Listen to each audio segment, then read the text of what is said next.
ಉಡುಪಿ ಜಿಲ್ಲೆ ಕಾರ್ಕಳ ತಾಲೂಕಿನ Parashuram theme park ಪ್ರಕರಣದ ತನಿಖೆಯನ್ನು ಪೊಲೀಸರು ಚುರುಕುಗೊಳಿಸಿದ್ದಾರೆ. ಪರಶುರಾಮ್ ಮೂರ್ತಿಯ ಅಸಲಿತನದ ಬಗ್ಗೆ ತಗಾದೆ ಶುರುವಾದ ಹಿನ್ನೆಲೆ ಕಂಚಿನ ಪ್ರತಿಮೆಯ ಬಿಡಿಭಾಗಗಳನ್ನು ಬೆಂಗಳೂರಿನಲ್ಲಿ ಉಡುಪಿ ಪೊಲೀಸರು ವಶಕ್ಕೆ ಪಡೆದು ಕಾರ್ಕಳಕ್ಕೆ ಕೊಂಡೊಯ್ದಿದ್ದಾರೆ. ಬೆಂಗಳೂರಿನ ಕೃಷ್ಣ ಆರ್ಟ್ ವರ್ಲ್ಡ್ನಿಂದ ಮೂರ್ತಿಯ ಬಿಡಿಭಾಗಗಳನ್ನು ವಶಕ್ಕೆ ಪಡೆದು ಕಾರ್ಕಳಕ್ಕೆ ಕೊಂಡೊಯ್ದಿದ್ದಾರೆ. ಪಿಎಸ್ಐ ಪರಶುರಾಮ ಅನುಮಾನಾಸ್ಪದ ಸಾವು ಪ್ರಕರಣದ ತನಿಖೆ ಚುರುಕುಗೊಂಡಿದೆ. ಈಗಾಗಲೇ ಶಾಸಕ ಚೆನ್ನಾರೆಡ್ಡಿ ಪಾಟೀಲ್ ಹಾಗೂ ಅವರ ಪುತ್ರ ಪಂಪಣ್ಣಗೌಡ ವಿರುದ್ಧ ಯಾದಗಿರಿ ನಗರ ಠಾಣೆಯಲ್ಲಿ ದೂರು ದಾಖಲಾಗಿದೆ. ಸಿಐಡಿ ಡಿವೈಎಸ್ಪಿ ಪುನೀತ್ ಅವರ ತಂಡ ಪ್ರಕರಣದ ತನಿಖೆ ನಡೆಸುತ್ತದೆ. ಈಗಾಗಲೇ ಯಾದಗಿರಿ ಡಿವೈಎಸ್ಪಿ ಕಚೇರಿಯಲ್ಲಿ ಪೆನ್ ಡ್ರೈವ್ ದಾಖಲೆಗಳು ವಶಕ್ಕೆ ಪಡೆದುಕೊಂಡಿದ್ದು ತನಿಖೆ ಮುಂದುವರೆಸಿದ್ದಾರೆ. ಇನ್ನು ಶಾಸಕ ಚೆನ್ನಾರೆಡ್ಡಿ ಸಿಎಂ ಸಿದ್ದರಾಮಯ್ಯ ಅವರನ್ನ ಭೇಟಿಯಾಗಿ ಚರ್ಚಿಸಿದ್ದಾರೆ. ಯಾದಗಿರಿ ಪಿಎಸ್ಐ ಪರಶುರಾಮ್ ಸಾವು ಪ್ರಕರಣ ಸಂಬಂಧ ಕೊಪ್ಪಳ ಜಿಲ್ಲೆ ಕಾರಟಗಿ ತಾಲೂಕಿನ ಸೋಮನಾಳ ಗ್ರಾಮಕ್ಕೆ ವಿಪಕ್ಷ ನಾಯಕ ಆರ್ ಅಶೋಕ್ ಭೇಟಿ ಕೊಟ್ಟರು. ಇನ್ನು ಮಗನನ್ನ ಕಳೆದುಕೊಂಡ ಕುಟುಂಬಸ್ಥರಿಗೆ ಸಾಂತ್ವನವನ್ನ ಹೇಳಿದ್ರು.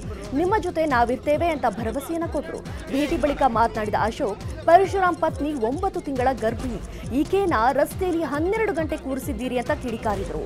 ಇಲ್ಲಿ ಮುಖ್ಯವಾಗಿ ಲಂಚಾವತಾರ ಕಂಡು ಬರ್ತಿದೆ. ಈ ಸರ್ಕಾರದಲ್ಲಿ ದಲಿತರ ಮೇಲೆ ದೌರ್ಜನ್ಯವಾಗಿದೆ ಅಂತ ಕಿಡಿಕಾರಿದ್ರು. ಇದನ್ನ ಸಿಬಿಐ ತನಿಖೆಗೆ ನೀಡಬೇಕು ಅಂತ ಅಶೋಕ್ ಆಗ್ರಹಿಸಿದ್ದಾರೆ. ಸಿಎಂ ಸಿದ್ದರಾಮಯ್ಯ ಇಂದು ಬೆಳಗಾವಿ ಜಿಲ್ಲೆಗೆ ಭೇಟಿ ನೀಡಲಿದ್ದಾರೆ. ಬೆಳಗಾವಿಯಲ್ಲಿ ಹಾನಿಗೀಡಾದ ಪ್ರದೇಶಗಳಿಗೆ ತೆರಳಿ ಪರಿಶೀಲನೆ ನಡೆಸಲಿದ್ದಾರೆ. ಮಳೆಯಿಂದ ಬೆಳಗಾವಿಯ ಸಪ್ತ ನದಿಗಳು ಭೋರ್ಗರೆದಿದೆ. ಹಲವೆಡೆ ಮನೆ ಕುಸಿದು ಜನರು ಕಾಳಜಿ ಕೇಂದ್ರಗಳಲ್ಲಿ ಆಶ್ರಯವನ್ನು ಪಡೆಯುತ್ತಿದ್ದಾರೆ. ಸಂತ್ರಸ್ತರನ್ನ ಭೇಟಿ ಮಾಡಿ ಸಿಎಂ ಸಾಂತ್ವನವನ್ನು ಹೇಳಲಿದ್ದಾರೆ. ಸಿರಿಗೆರೆ ತರಳಬಾಳು ಗುರುಪೀಠ ಡಾಕ್ಟರ್ ಶಿವಮೂರ್ತಿ ಶಿವಾಚಾರ್ಯ ಶ್ರೀಯರನ್ನ ಪೀಠದಿಂದ ಕೆಳಗಿಳಿಸಲು ಶಾಸಕ ಶಾಮನೂರು ಶಿವಶಂಕರಪ್ಪ ನೇತೃತ್ವದಲ್ಲಿ ನಡೆದ ಸಭೆಯಲ್ಲಿ ನಿರ್ಧಾರವನ್ನು ಕೈಗೊಳ್ಳಲಾಗಿದೆ. ಹೀಗಾಗಿ ಆಗಸ್ಟ್ 18ರಂದು ಸಿರಿಗೆರೆ ತೆರಬಾಳು ಮಠಕ್ಕೆ ಹೋಗಲು ನಿರ್ಧಾರವನ್ನು ಮಾಡಲಾಗಿದೆ. ಸ್ವಾಮೀಜಿರನ್ನ ಪೀಠದಿಂದ ಕೆಳಗೆ ಇಳಿಸಲು ಶಾಮನೂರು ಶಿವಶಂಕರಪ್ಪ ಅಧ್ಯಕ್ಷತೆಯಲ್ಲಿ ಸಮನ್ವಯ ಸಮಿತಿಯನ್ನು ರಚನೆ ಮಾಡಲಾಗಿದೆ. ಸಿರಿಗೆರೆ ಸ್ವಾಮೀಜಿ ವಿರುದ್ಧ ಅಖಿಲ ಭಾರತ ವೀರಶೈವ ಮಹಾಸಭಾ ಆಕ್ರೋಶ ವ್ಯಕ್ತಪಡಿಸಿದೆ.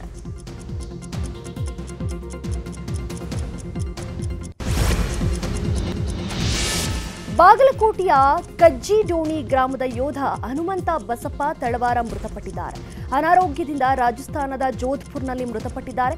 ಕಳೆದ 12 ವರ್ಷಗಳಿಂದ ಸೇನೆಯಲ್ಲಿದ್ದ ಹನುಮಂತ ಉಸಿರಾಟದ ತೊಂದರೆಯಿಂದಾಗಿ ಮೃತಪಟ್ಟಿದ್ದಾರೆ. ಕಜ್ಜಿಡೋಣಿ ಗ್ರಾಮಕ್ಕೆ ಮೃತ ಯೋಧನ ಬಂದಿದ್ದು ಇಂದು ಅಂತ್ಯಕ್ರಿಯೆ ನಡೆಯುವ ಸಾಧ್ಯತೆ ಇದೆ. ನಿನ್ನೆ ಭೀಮನ ಅಮಾವಾಸ್ಯೆ ಹಿನ್ನೆಲೆಯಲ್ಲಿ ಚಾಮರಾಜನಗರದ ಸಂತೆ ಮರೆಹಳ್ಳಿಯ ಮಹದೇಶ್ವರನ ಜಾತ್ರೆಗೆ ಭಕ್ತರ ದಂಡೇ ಹರಿದು ಬಂದಿತ್ತು.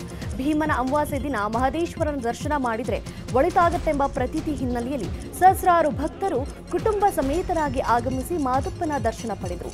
ಜಾತ್ರೆಗೆ ಬಂದ ಭಕ್ತರಿಗೆ ವಿಶೇಷ ದಾಸೋಹ ವ್ಯವಸ್ಥೆ ಕೂಡ ಮಾಡಲಾಗಿತ್ತು. ಭಾರತದ ಕ್ರೀಡಾಪಟುಗಳು ಪ್ಯಾರಿಸ್ ಒಲಿಂಪಿಕ್ಸ್ನಲ್ಲಿ ಪದಕ ಬೇಟೆಗೆ ಇಳಿದಿವೆ. ಹಾಕಿ ತಂಡ ಕೂಡ ಅತ್ಯುತ್ತಮ ಪ್ರದರ್ಶನ ನೀಡುತ್ತಿದ್ದು ನಿನ್ನೆ ನಡೆದ ಕ್ವಾರ್ಟರ್ ಫೈನಲ್ ಪಂದ್ಯದಲ್ಲಿ ಬ್ರಿಟನ್ ತಂಡವನ್ನು ಮಣಿಸುವ ಮೂಲಕ ಸೆಮಿಫೈನಲ್ಗೆ ಲಗ್ಗೆ ಇಟ್ಟಿದೆ. ರೋಚಕ ಪಂದ್ಯದಲ್ಲಿ ಇಂಗ್ಲೆಂಡ್ ತಂಡವನ್ನು ಶೂಟೌಟ್ನಲ್ಲಿ ಮಣಿಸಿದ ಭಾರತ ಸೆಮಿಫೈನಲ್ ತಲುಪಿದೆ. ಭಾರತ ಸತತ 2ನೇ ಬಾರಿಗೆ ಒಲಿಂಪಿಕ್ಸ್ನಲ್ಲಿ ಸೆಮಿಫೈನಲ್ ಪ್ರವೇಶಿಸಿದೆ. ಬ್ಯಾಡ್ಮಿಂಟನ್ನಲ್ಲಿ ಭಾರತಕ್ಕೆ ಪದಕದ ಭರವಸೆ ಮೂಡಿಸಿದ ಲಕ್ಷ್ಯ ಸೇನ್ ನಿನ್ನೆ ನಡೆದ ಸೆಮಿಫೈನಲ್ ಪಂದ್ಯದಲ್ಲಿ ಸೋಲನ್ನು ಅನುಭವಿಸಿದ್ದಾರೆ. ಈ ಮೂಲಕ ಚಿನ್ನ ಮತ್ತು ಬೆಳ್ಳಿ ಪದಕ ಗೆಲ್ಲುವ ಅವರ ಕನಸು ಭಗ್ನಗೊಂಡಿದೆ. ಡೆನ್ಮಾರ್ಕ್ನ ವಿಕ್ಟರ್ ಆಕ್ಸೆಲ್ಸನ್ ಲಕ್ಷ್ಯ ಸೇನ್ ವಿರುದ್ಧ ರೋಚಕ ಗೆಲುವು ಸಾಧಿಸುವ ಮೂಲಕ ಫೈನಲ್ಗೆ ಪ್ರವೇಶಿಸಿದ್ದಾರೆ. ಸೆಮಿಫೈನಲ್ನಲ್ಲಿ ಸೋತರೂ ಲಕ್ಷ್ಯ ಸೇನ್ಗೆ ಒಲಿಂಪಿಕ್ ಪದಕ ಗೆಲ್ಲುವ ಅವಕಾಶ ಇನ್ನೂ ಬಾಕಿ ಇದೆ. ಕಂಚಿನ ಪದಕಕ್ಕಾಗಿ ಲಕ್ಷ್ಯ ಸೇನ್ ಮತ್ತು ಲೆಲಿ ಜಿಯಾ ಹೋರಾಡಲಿದ್ದು ಈ ಪಂದ್ಯದಲ್ಲಿ ಲಕ್ಷ್ಯ ಸೇನ್ ಗೆದ್ದರೆ ಭಾರತಕ್ಕೆ ಮತ್ತೊಂದು ಪದಕ ಸಿಗಲಿದೆ. ಶ್ರೀಲಂಕಾ ವಿರುದ್ಧ 3 ಪಂದ್ಯಗಳ ಏಕದಿನ ಸರಣಿಯ 2ನೇ ಪಂದ್ಯದಲ್ಲಿ ಶ್ರೀಲಂಕಾ ಪಡೆಯ ವಿರುದ್ಧ ಭಾರತ ಸೋತಿದೆ.